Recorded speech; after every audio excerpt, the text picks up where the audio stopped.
عبادتوں میں کمی رہ گئی، حق ادا نہیں کر سکے، تلافی مافات کے لیے ہم صدقہ دے رہے ہیں، یہ صدقہ فطر ہے۔ صدقہ فطر جو صاحب نصاب ہے وہ اپنے اور اپنے نابالغ اولاد کی طرف سے دیں، اور صدقہ فطر میں گندم کے حساب سے اگر وہ دیتا ہے تو تقریباً 90 یا 100 روپے ہیں۔ ایک شخص کو اللہ نے تھوڑا سا نوازا ہوا ہے، وہ جو کے اعتبار سے دے تقریباً 230 روپے بنتے ہیں۔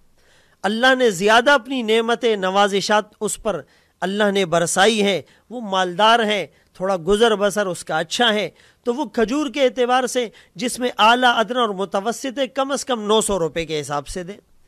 اور ابو سعید خدری رضی اللہ تعالیٰ عنہ کی روایت میں کشمش کا ذکر ہے کہ اگر وہ بہت زیادہ مالدار ہیں اور صاحب حیثیت صاحب استطاعت ہیں، جیسے ہم ہر چیز میں برانڈڈ کو دیکھتے ہیں، کپڑا ہمارا اچھی کوالٹی کا ہو اور گڑی ہماری برانڈڈ ہو، جوتے ہمارے برانڈڈ ہو، موبائل ہمارے پاس آئی فون ہو، لاکھوں روپے جس کی قیمت ہے، اگر ہم اپنی طرز زندگی میں پیٹرن آف لائف میں ہر چیز برانڈڈ پسند کرتے ہیں تو راہ خدا میں دینے والی چیز بھی بہترین اور برانڈڈ ہو۔ لن تنالوا البر حتی تنفقوا مما تحبون۔ ایک واقعہ ذہن میں آ گیا، ایک بہت بڑے اللہ والے تھے، فالج کا اٹیک ہو گیا اور کئی دن تک کھایا پیا نہیں، تھوڑی طبیعت سنبھلی اور گھر والوں نے حلوہ ٹائپ کی ایک سافٹ ڈائٹ چیز تیار کر کے رکھ دی جو انہیں پسند بھی تھی۔ اب جیسے ہی وہ کھانے لگے تو دروازے پر ایک سائل آیا جو پاگل تھا، بال بکھرے ہوئے اور میلا کچیلا لباس، اور منہ سے اس کی رال ٹپک رہی ہے، شور شرابہ کر رہا ہے، اشارے سے کھانا مانگ رہا ہے۔ تو اس بزرگ نے اپنے بیٹے کو بلایا اور کہا یہ تھال اس پاگل کو بلا کر اس کے سامنے رکھ دو۔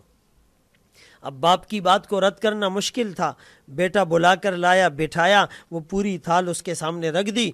اب وہ اتنے جلدی جلدی کھا رہا ہے کہ تھوڑا کھا رہا ہے، تھوڑا زمین پہ گر رہا ہے، کپڑے ویسے ہی میلے کچیلے اور گندا، اور اس کی رال ٹپک رہی ہے۔ تو اس بیٹے نے اپنے باپ سے کہا، اس بزرگ سے کہا، اللہ آپ پہ رحم کرے، رحمک اللہ، اللہ آپ پہ رحم کرے، میری ماں نے اتنی مشکلوں سے یہ چیزیں منگوائی، پھر اس کو تیار کیا، اور آپ نے ایک ایسے پاگل کے سامنے رکھ دیا جس کو پتہ نہیں، جس کو احساس نہیں، جس میں فیلنگز نہیں کہ میں کیا کھا رہا ہوں، اچھا ہے یا برا ہے۔ اس بزرگ نے بڑے درد دل سے کہا، دل کے کانوں سے سنی، کہنے لگا، ان کان ہوا لا یدری فاللہ ادری فاللہ یدری، اگر اس پاگل کو پتہ نہیں میں کیا کھا رہا ہوں، فإن اللہ یدری، اللہ کو تو پتہ ہے کہ یہ کیا کھا رہا ہے، اسے میں کیوں کھلا رہا ہوں۔ لن تنالوا البر حتی تنفقوا مما تحبون، ہرگز تم نیکی کے اس اعلیٰ مقام تک، پائے تک نہیں پہنچ سکتے جب تک اپنی پسندیدہ چیزوں کو راہ خدا میں خرچ نہ کرو۔ خدا کی راہ میں مٹ جا، خدا کے نام پہ بک جا، یہی ایسی تجارت ہے جسے بے خطر پایا۔ اس آیت کے اترنے کے بعد ایک صحابی رسول نے اپنا گھوڑا جو سب سے زیادہ انہیں فیوریٹ تھا راہ خدا میں دے دیا۔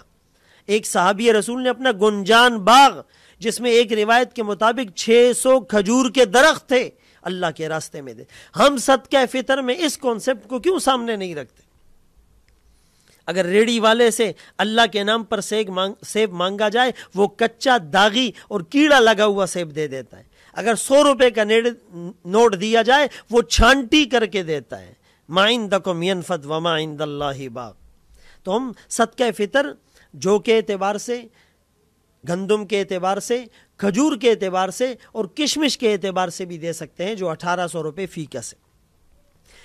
اسی طرح صدقہ فطر جیسے میں نے عرض کیا عید کی نماز سے پہلے تک دینا ضروری تھا۔ اگر کوئی بھول کی وجہ سے، سستی غفلت کی وجہ سے صدقہ فطر عید کی نماز سے پہلے تک نہیں دے سکتا، نہیں دے سکا، تو وہ عید کے بعد دے دے۔ جب تک نہیں دے گا تو ظاہر گناہ اس کے ذمہ ہے۔ www.darsequran.com